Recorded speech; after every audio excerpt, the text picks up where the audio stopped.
In a quiet, snowy town where everyone knew their neighbor and nothing pretended trouble, a story began that changed my life forever.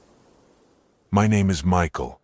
I was just a regular guy, working as a barista at the local coffee shop.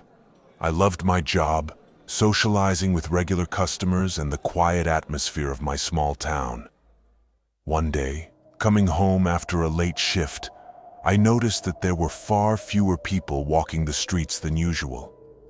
The fog was slowly covering the streets, and the light of the street lamps barely shone through the thick veil.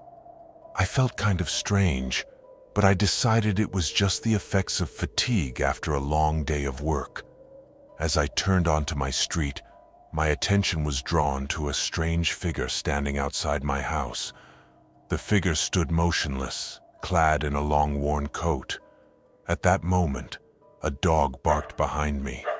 I looked round, and in a second, the strange man seemed to vanish into thin air.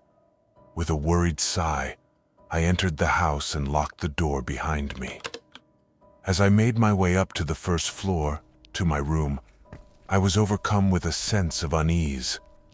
My room looked like someone had been in it. Some things were out of place, and there were what looked like handprints on the window.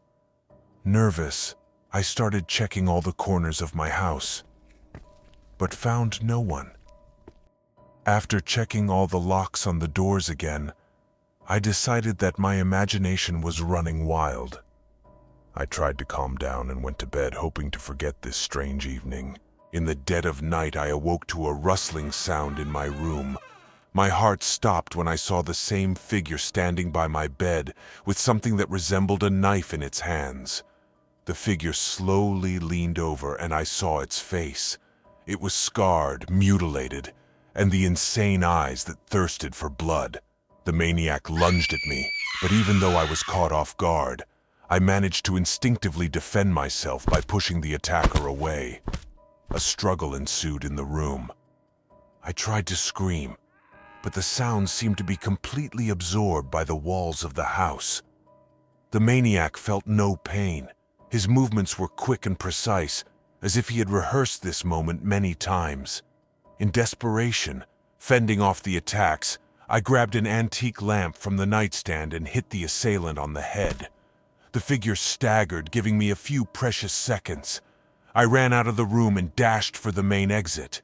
Once outside, I ran non-stop through the snow-covered streets until I reached the town's central square, where I found a police patrol.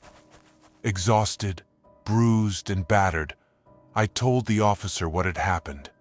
They went to my house, but of course, there was no one inside by then. Several months have passed since then, and he has not been found.